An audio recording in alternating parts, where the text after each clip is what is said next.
Steve Smith stood his ground and asked umpire Alim Dar to send the decision upstairs. The Australian had danced down the track to a flat Keshav Maharaj delivery on middle stump. And of course, as usual, Smith tried to nudge the ball away on the leg side. But he missed and was struck on the pads. And so now there was a wait. The South African player stood around Maharaj for what seemed like an eternity, while the third umpire, Richard Kettleborough, studied the footage for a long period. When he was done, the graphics showed 2 red lights and 1 orange. The ball had pitched just outside of off, struck Smith inside the line, and it was going to go on and clip the stumps. This meant that Keshav Maharaj had his maiden test wicket. Technically, it made sense. A left-arm bowler spinning the ball away from right-hander who obviously drags the ball to leg. But it was also a South African tweaker going up against one of the best batters in the world, and certainly at that stage, probably the best test batter in the world. Most people would have bet on Smith, but no one would have really thought about backing Maharaj. You want to swing wildly at the internet like you've got the new pill in your hand, but you keep getting dead battered. Find the movement you want with NordVPN. They are our protection against terrifying cyber threats and wide-battered geo-blocks. NordVPN will help you get through any rights restrictions so you can watch all the cricket you want. We aren't always happy with the wickets we're on. Sometimes we need a change. NordVPN can switch your virtual location so your IP address is ready to cash in. So if you need to get around the internet's rules, or I suppose in our case laws, select NordVPN. They can help you watch a game on a cheaper stream in another country. Give NordVPN the ball and let them penetrate all your vast internet issues. Because if you need a VPN, go Nord. Use nordvpn.com/Kimber to get a huge discount off your NordVPN plan plus 4 additional months for free. It's completely risk-free with Nord's 30-day money-back guarantee. You can also receive a 20GB daily data voucher. The link is in the show notes. Protect your computer like a big hitter is coming for you at nordvpn.com/KIMBER right now. Thanks to MV Play, I was able to make this. Their advanced technology can help any cricket team elevate their skills and performance. Legend has it that Kieran Moray looked at a 2-year-old Keshav Maharaj palms and predicted, "This child will be a cricketer." It's hard to know exactly what the former Indian cricketer saw in the toddler's palms. It's very possible that this was not an exact science. Although people in certain cultures do look at a toddler's palms to determine paternity at times. And maybe Keshav Maharaj's palms resembled his father's.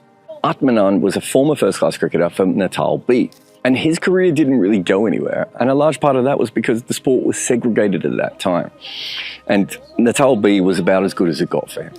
That didn't diminish his love for the sport though, and when cricket opened up for everyone in the 1990s, Atmanand decided that Keshav would achieve what he had failed. And Moray's comment actually helped strengthen his resolve. So Atmanand gave Keshav Maharaj an English willow bat at the age of 5, literally passing the baton to him. Despite growing up in an environment of cricket and making his debut for the Dolphins at 16, Maharaj's path really had its own challenges. He failed to cement a spot in the Dolphin side for a very long time, and it was because he wasn't athletic. And generally when cricketers say that, what they mean is he was overweight. In 2008, he made the under-19 side, but was snubbed by the South African junior side. And at that stage, he kind of thought it had something to do with his size. But nothing really changed for him, he just kept playing. By his own admission, he could destroy a loaf of bread and a 2-litre bottle of Coke in a single sitting. That's not a meal, kids. And yet you could set your watch to Maharaj's regularity when it came to the times he arrived at the nets or his structured routine that he had, because he was a creature of habit in those areas. However, you could not do the same with his eating. He was incredibly professional in some ways and very amateur in others, and he ate whatever he wanted whenever he felt like eating. And no one around him really brought up his eating habits or the issue of weight. But just as he knew that there were people who compared him to Atmanand, who he believes actually had more talent than him, he also knew he was a different physical specimen to the other players, and obviously not in a good way. The teammates didn't actually say that much about the way he looked, but there is a lot of comment about your weight when you are a bigger athlete. That is just part of playing the game. And Maharaj was self-conscious and ashamed of his appearance, so much so that he wouldn't change his clothes in front of everyone else. He would always wander into the bathroom when he needed to change. He failed yo-yo tests, and Lance Klusener, who was his coach at the Dolphins, recalled that Maharaj could not really run, field, or catch at that time. And everyone knew he had a smooth action, but the issue was, because of his physicality, whether he'd be able to bowl that all day long. At 22, Maharaj was actually ready to try a different path altogether. He was tired of unsuccessfully trying to earn a spot in the first 11. Atmanand asked for one last year of cricket from his son. And what often happens at this point is all the pressure goes off. But specifically for Maharaj, he went to play as Cuckfield Cricket Club's overseas pro. And before he left, Klusener asked him to be more professional with his body. Because the talk was often about weight, but it was really about professionalism. Maharaj was like many young players. He had incredible natural talent, but he hadn't worked out how to turn that into a successful career. So he changed his diet before he left. And when he arrived at Cuckfield Cricket Club, he also started taking up running. He would run to the ground and he would run back home from the ground. Being an overseas pro in England generally means that you're overworked as much as it was. So he was doing a whole different level of fitness. And it was those 4 kilometers that he was running each day to the ground and back again that really changed everything. And after a while, he got good enough that he started to beat his best time almost daily. And Klusener had asked for him to lose around 5 kilograms. He lost 17.5, a staggering amount in one summer. His fielding improved, and after that, he also developed an interest in improving his batting. During his time at Cuckfield, Maharaj took 45 wickets in 14 league games, an average of 15.6. He was basically a completely different player when he arrived back in South Africa. And he also discovered confidence. He had a voice inside the dressing room. Once you've been an overseas pro, you change a little bit because you have to play for your supper. Maharaj developed into a more confident cricketer all the way around. And with the ball that year, he bagged 36 wickets at 29.38 in the 2014-15 first-class season. Following season, he took the same number, an average of 32. And then, at the start of the next season, he took 13 wickets for 157 runs in the opening game. And when it comes down to it, Maharaj got fit and good right at the time that spin was changing in South Africa. So after taking that massive haul, he received a call from Linda Zondi, the then head of selectors, because he'd been selected for the Protea side that was going to Australia.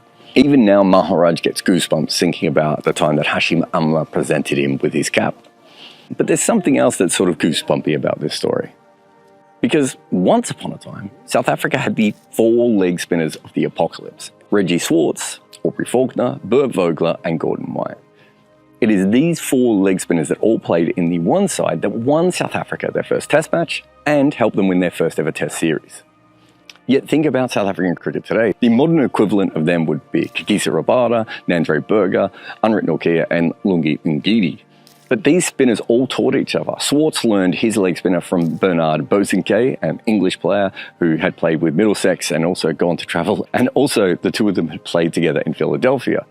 Swartz then taught that ball to Faulkner, Vogler, and White.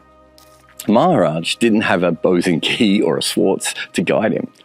Beside his father Atmanand, who did help convert him from an aspiring pacer, because everyone actually starts as a pacer, to a left-arm orthodox bowler, Maharaj never really had any specialist coaches. He had to figure out all of these things on his own.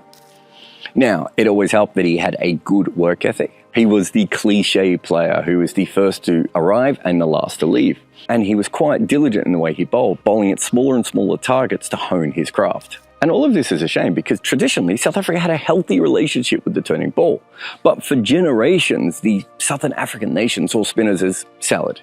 And it's fine if it's on the plate, if you had a little bit of room, but no one actually wants to eat salad.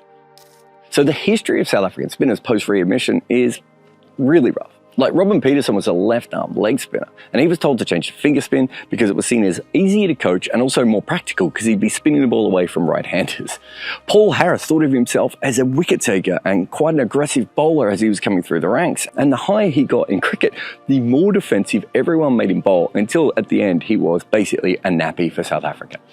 And Paul Adams was retired from all forms of cricket by the age of 31. I could tell you dozens of stories like this. Debray Shamsi's test career says hi. But Maharaj kind of lives in a different era. 2 big changes came at the same time. Faf du Plessis learned how to use spinners a lot better because of playing under MS Dhoni at the Chennai Super Kings. And many modern South African spinners that I've talked to talk about this as a change in the way that South Africa actually used spinners at the international level, even if they did admit they didn't always carry on to the domestic side of things. But the other change is the wickets. South African pitchers turn more now over the last few years than they ever have. Locals blame global warming for the changing conditions, making them drier than they've ever been. And many people say that the changes really started to be seen from 2012 onwards. Well, Faf du Plessis' first year of captaincy was also 2016. And that is the time when Faf du Plessis takes over the team. So you have spinning wickets and Faf du Plessis from CSK. Suddenly, it's a very good time to be a spinner. And you've got to remember that the last time South Africa had any real excitement about a spinner, outside of the brief flame of Paul Adams and his frog in a blender bowling action, was Hugh Tayfield. The Durbanite was probably the greatest spinner to ever bowl for South Africa. He's in the top 10 of the most effective spinners in the history of cricket, almost no matter how you look at it. And he was so good that South Africa almost entirely depended on him between 1949 and 1960. So much so that he averaged 61 six-ball overs a match. And despite bowling so much, Tayfield averaged a mere 25.9. And his economy suggests he is one of the most frugal bowlers we have ever had in Test match cricket. Essentially, South Africa put him on at one end, and then they worried about who was going to bowl at the other one. That is a completely different world from Maharaj's career, but maybe even more so than the Simcox, Adams, Harris, Tahir days. So suddenly with Maharaj's career, even with South Africa warming to them, he's still more of an optional extra. We know in South Africa that at any stage they're going to just pick someone who can bat a little bit, right? And Maharaj's career, of course, has followed the expected spinner's path for the most part. His stats show that he has played 87 test innings as a bowler. But if you look a little bit deeper, you'll see that he's not been asked to bowl a single delivery in 10 of those. And if you look at 10 as a cutoff as well, 25 times he hasn't actually managed to bowl that many overs in an innings. Like, he's had a much better run than most South African spinners ever would, but it is still very tough to be a South African spinner. And of course, all of that was going through his head when he was standing in front of Shaun Marsh. And for a moment, Maharaj briefly didn't know what delivery he wanted to start his test career with. Then he felt someone on his shoulder say, "You belong here." Who knows who that voice was, but Art Manand might have been the one. And his first delivery was slow and turning, and it targeted off stump. Marsh worked it down to fine leg for a couple of runs. And in fact, in the first over, Maharaj didn't have too many problems at all. It was his second over that went completely wrong, because David Warner came for him. Let's be honest here, left-handers don't really respect bowlers like Maharaj, and Warner loves the ball turning into him far more than most players ever do. Most top-level batters, whether they be right-hand or left-hand, are not too worried about South African spinners. I mean, they're almost seen as comedy relief. But what was really bad about Warner tuning him up was that Maharaj's two-over spell was at the end of the day. He had to sleep on Warner smashing him. And what might have happened to another tweaker is that he found it really hard to get back on the following day. South Africa seemed to shelve their spinners when they can. But Dale Steyn hurt his shoulder, and so Maharaj had to hold down an end the following day. And to be honest, he did a lot more than that. 11 balls into his second day, he had his first wicket. And let's be honest, Keshav Maharaj has been surprising ever since. 7 years, 9 months, and 2 weeks later, he took his 171st wicket to overtake Hugh Tayfield's 170 and become South Africa's most successful test spinner ever. And let's be honest, even those of us who've been following him really closely, no one really would have thought that this is where he was going to end up. But Maharaj just kept backing himself about 171 times.